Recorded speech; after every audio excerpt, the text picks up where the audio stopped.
Ooh! A wolf in the fold, as they say.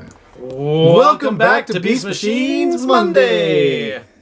I'm your host, Decepticon Doug. I'm your other host, Black Dog Paul. Or African Canine, as they say. Yeah, I guess today is our tribute to Black Dog Video Day. It just happened. It was like, he was wearing his Black Dog shirt, and I was like, I tripped, and I fell into this, and And there we are. like, it's just coincidence or fate. No fate but what we make. No fate but what we make, yeah. This episode is called... A Wolf in the Fold. I don't know if I get the title. Me either. But you will, it's a phrase, like a wolf in the fold, in a sudden or aggressive manner. That makes sense, because wolves are sudden and aggressively mannered. Yes. I once had some wolves over for dinner, and their manners were very poor. And in fact, they didn't even use their utensils. They just dug right in with their teeth and paws, and they didn't say grace before dinner. And it was a little shocking, but they did compliment me on my roast caribou. So I guess there was a few manners in there. This episode begins with the maximals down there in that oracle spot with all the new trees and vines and stuff like that. It takes place right after the last episode where Black Arachne and Silverbolt are coming down from up top, and Optimus is like, "Hey, Silverbolt, welcome back, dude. You are our friend. You may be an ugly chicken, but you're still our buddy." You may have a dark history and a past that we will not speak of, but you're the guy. We're going to speak of it, though. Well, good thing that we can finally take a breath to just relax. Yes, because nothing bad is going to happen, as Black Arachne says. And then something Bad. happens. The earth starts shaking, the world starts quaking, And- my mind was aching. Took me all night long. Oh, yeah. Copy strike. I hope not from that. We just got a copyright strike. So then Rat Trap was like, you had to jinx it. Megatron has been watching a lot of very dirty anime, and he got some bright ideas. And so out come the tentacles, and he's I'm gonna have my way with this planet. Bloop, bloop, bloop, bloop, bloop, bloop. Hard to watch if you're sitting there with your mom, expecting just a regular old Transformers show. The tentacles start pulsating this sort of greenish energy, and the maximals are like, I guess we should probably look into this because I don't think this is gonna get better on its own. No. Plus, we run the risk of being buried alive in this cave. Buried alive. Buried alive. Buried alive.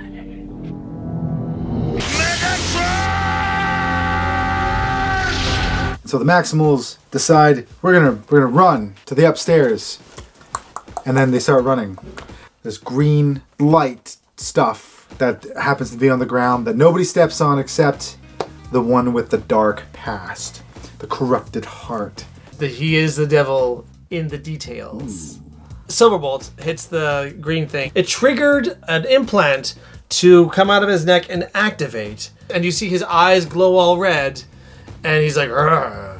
Like a bunch of dominoes, the Maximals just keep touching each other. And then as they get touched, their eyes go red. And basically everyone becomes infected, except for Optimus, because he's in the front. And you see this weird web, virally kind of a pattern thing that sort of appears wherever they touch each other. Actually, it resembles Black Arachne is when she's charging up her little venom Yeah. but only red. instead of green is red. Yeah.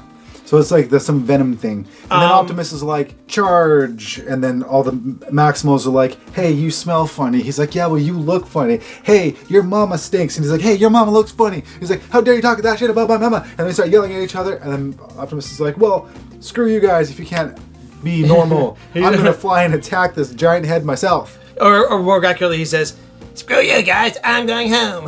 Talking peace with your neck. And this is my chicken pot pie.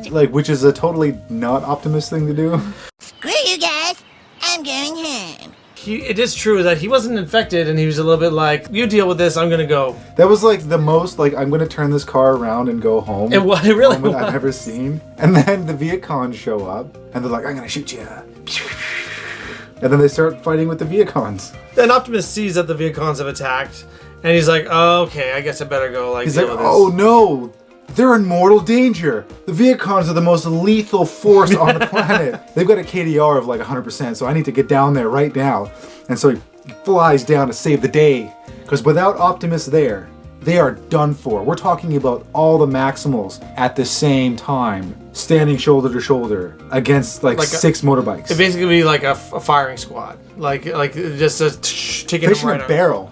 But as Optimus is going down to save the Maximals from what is certain death, there was an explosion that severed one of the tentacles, and he got knocked, and then he falls, but he got caught by the same tentacle and was being brought up to go chat with Megatron. Thrust zooms into the cave that they just came out of with a bunch of his goons, and then the Maximals go in pursuit to, I don't know, I guess beat him up or something. And then we cut back to the same group of motorcycles now being ambushed by the Maximals who were not motorbikes. Yes, that's right. I'm a little confused about the order of events. I can kind of like justify some things around it, but it really is not the best conveyed. But anyway, Cheetor's chasing after some of the motorcycles, and he passes them, and then he chops them into pieces. Using super speed. But the Maximals were pursuing the motorcycles, but then we cut to Silverbolt, who is running from the motorcycles. And then Black Arachnia traps them with their webs. I guess we could say more motorcycles followed them, but Or it's a little confusing. It was not shown that motorcycles started to follow them in afterward. But, you know, the numbers of how many motorcycles there are and who's with what team, it's all very confusing. But the point is now the Maximals are inside the caves. oh gee. They're all still angry. They're yelling at each other. And then Thrust is like, hey, don't shoot. They're gonna do our job for us. We need to save our ammunition. Which has always been an issue in the past. And then Optimus has a conversation with Megatron who's like, hey, listen. You and I both want the same thing. You want order? I want order. Optimus is like, what do you want to order? Wings or pizza? He's like, Mega Shakes. And he's like, no. He's like, we're not opening Mega Shakes again. Primal's perfect piece of parlor or nothing. And then they agree to disagree. These are your friends. They want Mega Shakes too. And then Optimus is like, no! And then he like goes to beat him up because how dare you become a patron of Megatron's Mega Shakes when you've got Primal's perfect pizza parlor right there. Optimus is like Megatron, but you just want everyone to do exactly what you say without any free thought. And Megatron's like, yeah. It'll be orderly. It's utterly order. One mind. No chaos. But look what happens when everyone has different thoughts. And then he shows Optimus the Maximals downstairs bickering like a bunch of babies. They can't figure out what pizza they're going to order. Yep. I want anchovies. No, anchovies are ass. It's really hard. You don't put pineapple on pizza. Yeah. That's for... Yeah, no. Some people just don't. They just don't want pineapples on their pizza. It leaves a taste. You can pick them off, but you'll never get it all off. You don't like pineapples on pizza? No, I don't like What is wrong with you? Yeah, I just don't like them. Seriously? You Yeah. don't like pineapples on pizza? Look, I'm not gonna be the kind of person who says it shouldn't happen. I'm not gonna be the kind of person who says like not for anybody, but not for me. Well then, this isn't going to work out. Because I demand pineapple on every single pizza that's out there. I demand that every chicken wing be so hot that you're not able to eat it. Well, that's just stupid. I demand that from now on, everyone orders Pepsi instead of Coke. I think not. Oh, that virus was getting to me there for a second. You know, I just had to remember that we have the power of friendship. So, you know what? I definitely still don't want pineapple on my pizza, but I want you to have it. Oh, thank you. Diversity. The world is painted with a brush of many colors. Megatron just lets him leave. Yeah, he's like Megatron, I don't agree with what you're saying. Time for me to get out of here. And then Megatron was like, understandable, have a nice day. Bye. The Maximals, they start fighting, and then like the cave starts falling on top of them. And they're like, oh no, we're in mortal danger from these rocks that probably weigh like a ton each, maybe more. And then they get buried. And then they push the rocks off and like, oh, wow. We could have died. Thank goodness I'm perfectly fine. Silverbolt also, he just kind of pieced out because he's like, this is all my fault. The darkness in my heart has corrupted all of you. So he left and he went to go and look at Megatron and the things, and he also like found the device that was on his neck. He's like, oh, okay, that's what it is. It's the device on my neck. So I guess I better go help my friends out. And then Optimus comes in and he's like, guys, what's going on? You got Cheetor literally grappling against Rat Trap, and you've got Night Scream being like lassoed by Black Arachne. She's like hanging off of him, and it really is kind of a cartoony scene of them like circling around going, blah, blah, blah, blah, I hate you so much. He's like, y'all need to stop. This is ridiculous. This doesn't make any sense. He's like, I thought I was the one who was doing monkey business around here, but look at you, a bunch of monkeys jumping on the bed. Rat Trap fell off and he bumped his head. Black Arachne called the doctor, and the doctor said, no more monkeys jumping on the bed. Even saying this just infuriates everybody else, and especially Cheetor, who goes and like punches Optimus multiple times, saying Black Arachne lassos him so he can't move. And by punching him, Optimus is now infected with the virus, and now he is also one of the monkeys jumping on the bed. No. Yes. Yes, sir. And things are out of control. And then Silverbolt comes in, throwing his little daggers on the ground, his little ninja daggers. Kunai. And he lands, he's like, look at us. Look at us. Are we all Silverbolt now?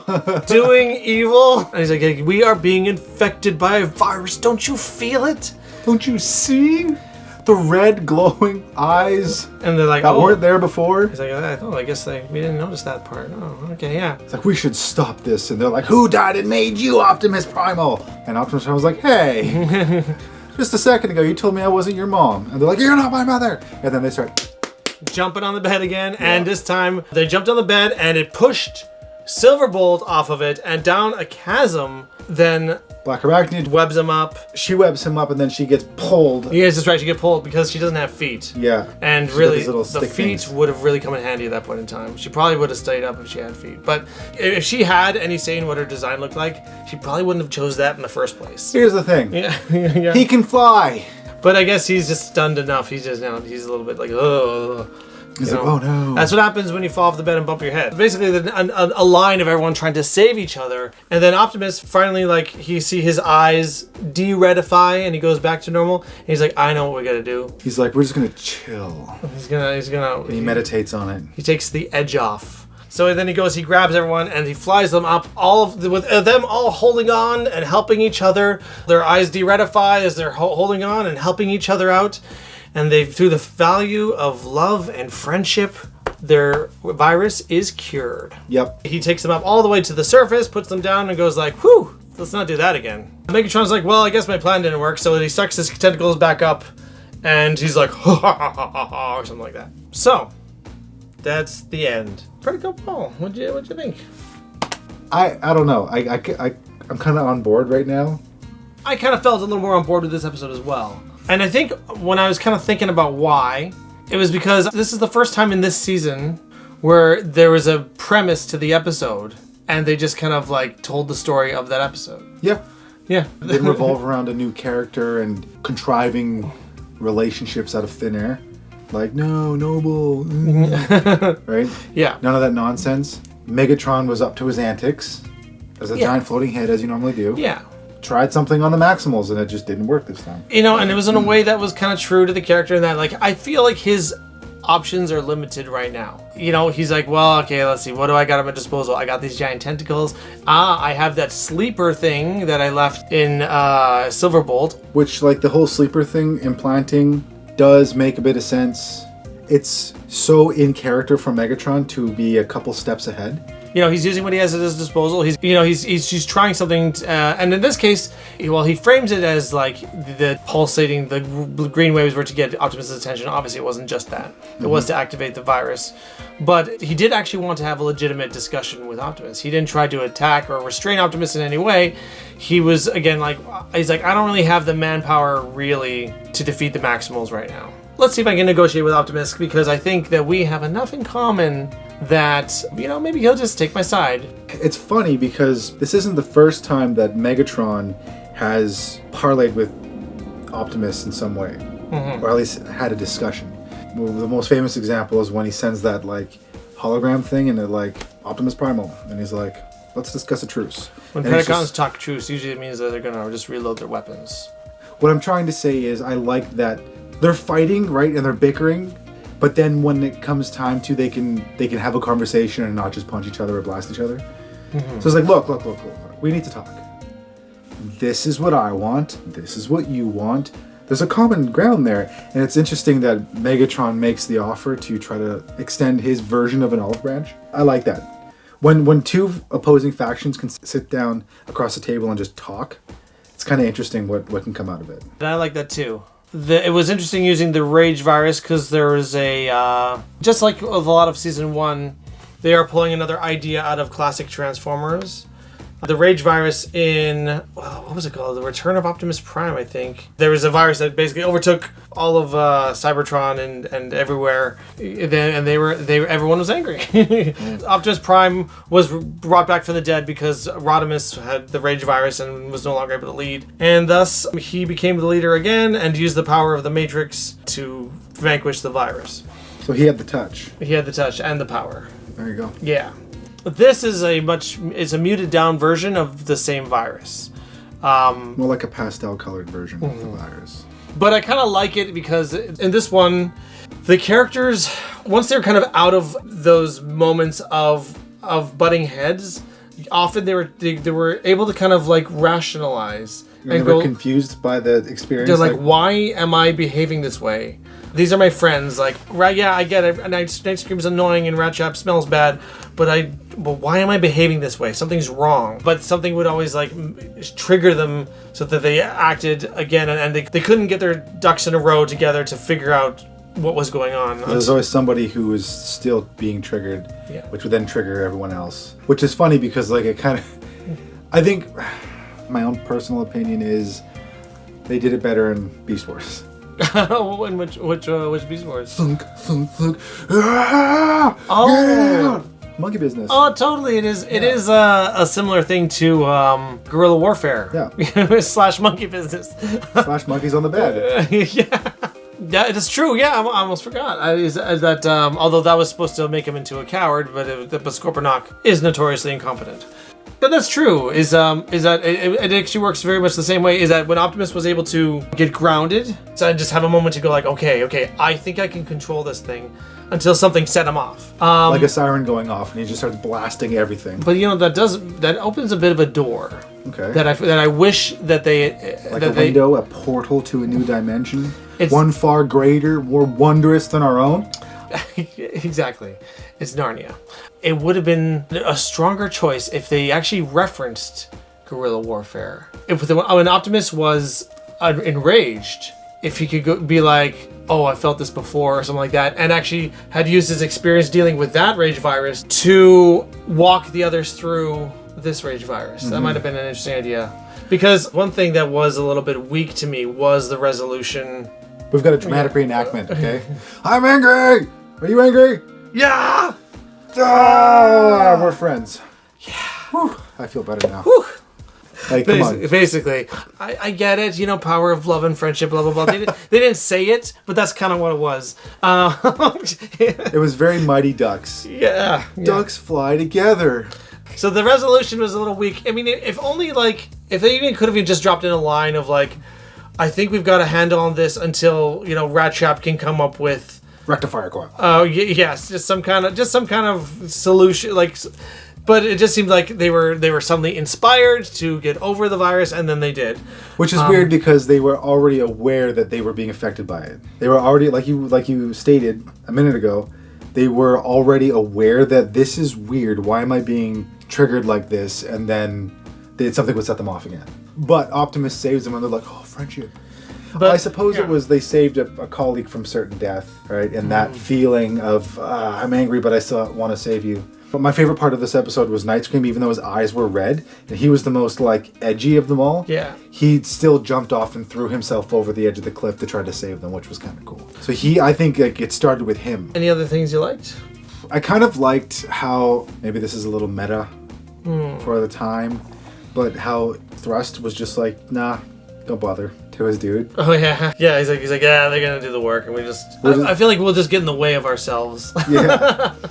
You're no threat to them, and you know that. You can sit there and tough talk all you want and eat my rubber and all that stuff and burn my dust and all that nonsense, but we all know you're useless. And all you're doing by shooting at them they're tearing each other apart with the rage virus is diverting all of their rage and attention and intention onto you. And I think that's why he was sent down there, was just to like get them mad.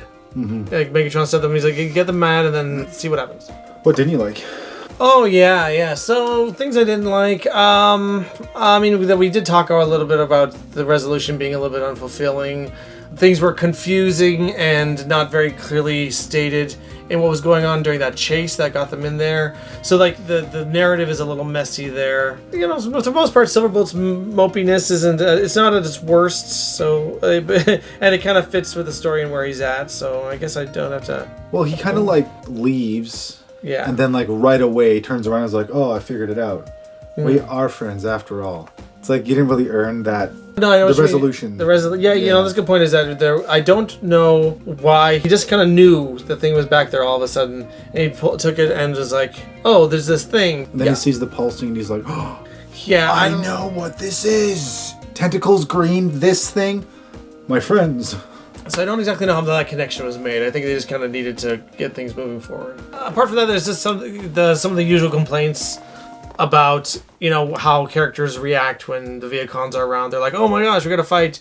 Just the fact that at this point there's one Viacon general and they act worried when they come around, but they know they can beat the Viacons. But this is the typical. That's just the normal Beast Machine stuff, and it wasn't as obvious in this one. I think the Viacons are about as threatening as the Putty Patrollers.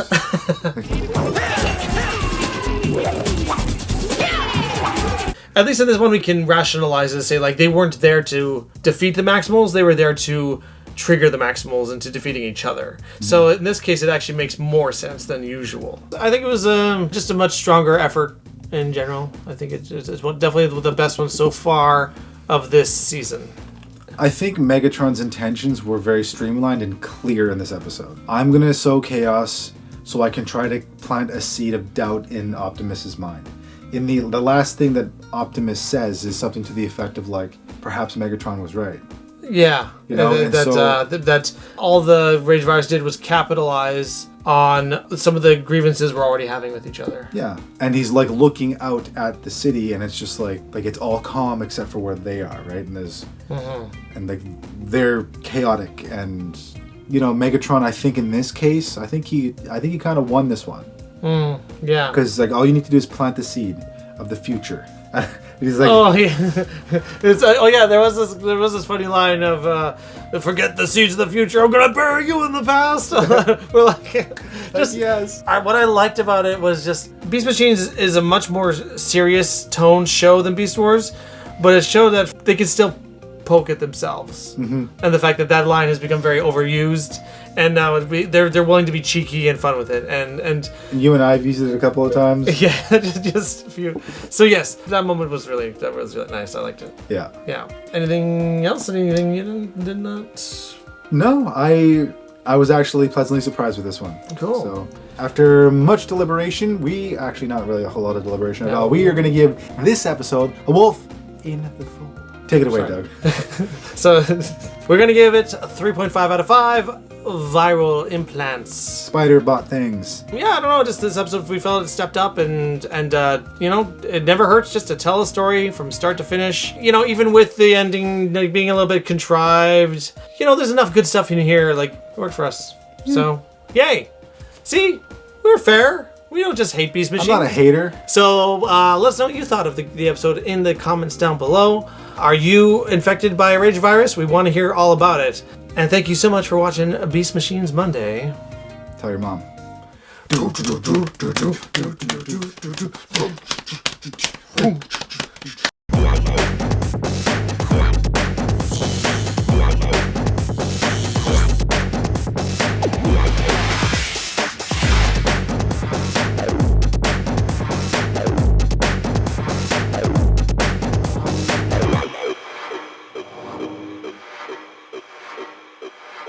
So yeah, basically.